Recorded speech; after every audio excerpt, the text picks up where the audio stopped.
Mrs. Muddles Holidays, Laura F. Nelson, brought to you by Mrs. McCoy and Colby. Katie thought that her neighbors on Maple Street celebrated just about every holiday there was.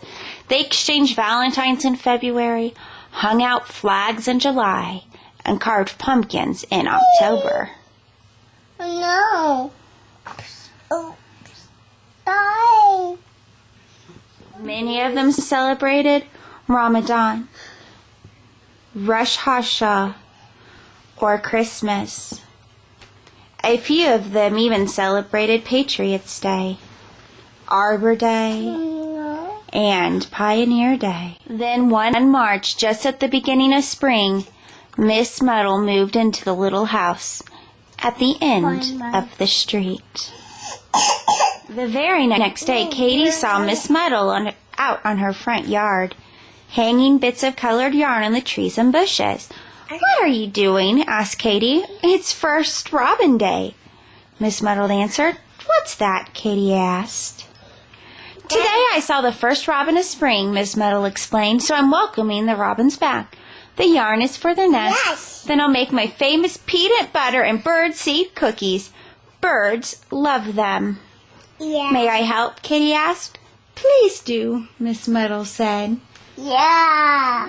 On a soggy day in April, Katie and her neighbor Alicia saw Miss Muddle dancing in a puddle, doing a beautiful rainbow-colored umbrella.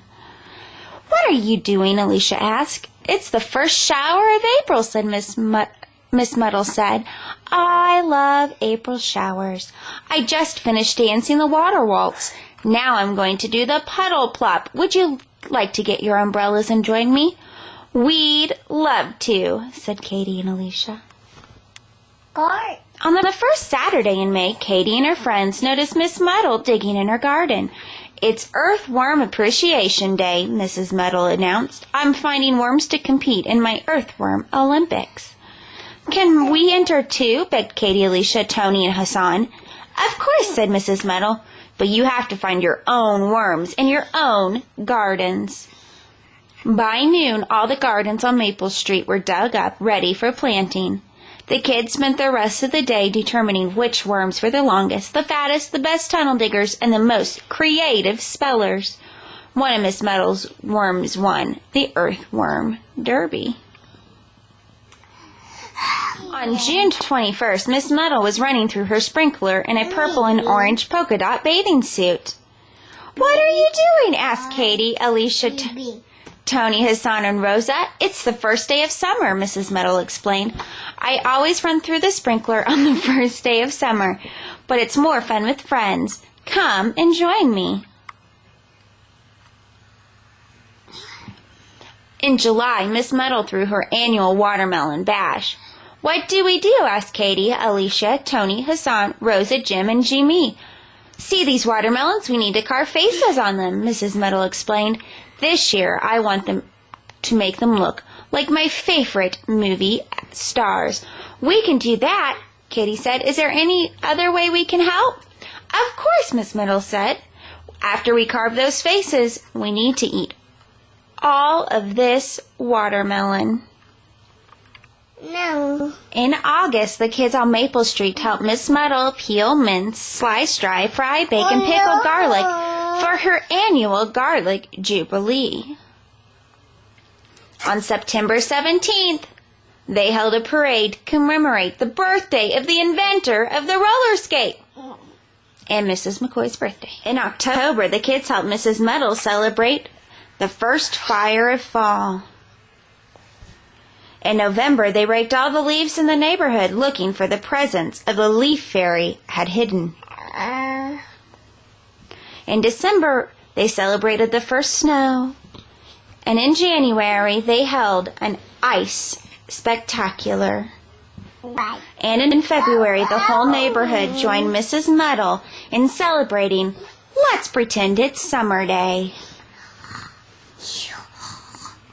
We got kickball, volleyball, Camp Colby's Foot, a picnic, swimming. I can't wait for the first shower of April, Katie told her friends one day, "I've got a beautiful new umbrella." "I'm designing faces for next year's watermelons," Tony announced. "I want to carve them to look like American presidents." "I've been practicing on my roller skates," Alicia said. "This year I won't fall down." "I like Mrs. Muddle's holidays," Kitty said, "but I'd like to celebrate a holiday she doesn't know about." "What holiday is that?" asked Jane Min. "She knows about more holidays than anyone," Hassan added. "Not this one," Katie said. "Here's my plan. It's going to take a lot of work, and we'll need everybody's help." One morning, a few months later, Miss Muddle noticed her neighbors behaving oddly. Katie and her mother were tying ribbons around everything, even their dog. Jim was decorating the mailboxes with balloons. Alicia and her dad were stringing lights between the lampposts on one side of the street, while Rosa and her brother strung lights on the other street. Meanwhile, Hassan was decorating the entire street with sidewalk chalk. Miss Muddle was curious. It looked as if everyone was getting ready for a holiday, but she couldn't imagine which one. She checked her calendar. It was the second Tuesday after the first full moon after the summer solstice. But that wasn't a holiday as far as Mrs. Muddle knew. The parents set up tables and covered them with delicious food, and all the kids gathered round. Miss Muddle couldn't hold back her curiosity any longer. "What are you doing?" she asked. "We're celebrating," the children told her. "I can see that," Miss Muddle said. "But what's the big occasion?" "It's Mrs. Muddle Day," everyone shouted. The lights twinkled, the balloons bobbed in the wind. Kitty's dog ran around and barked. The kids got out their kazoos and played a special composition, the Mrs. Muddle March. Everyone ate and laughed and sang and danced at the biggest celebration Maple Street had ever seen. The end.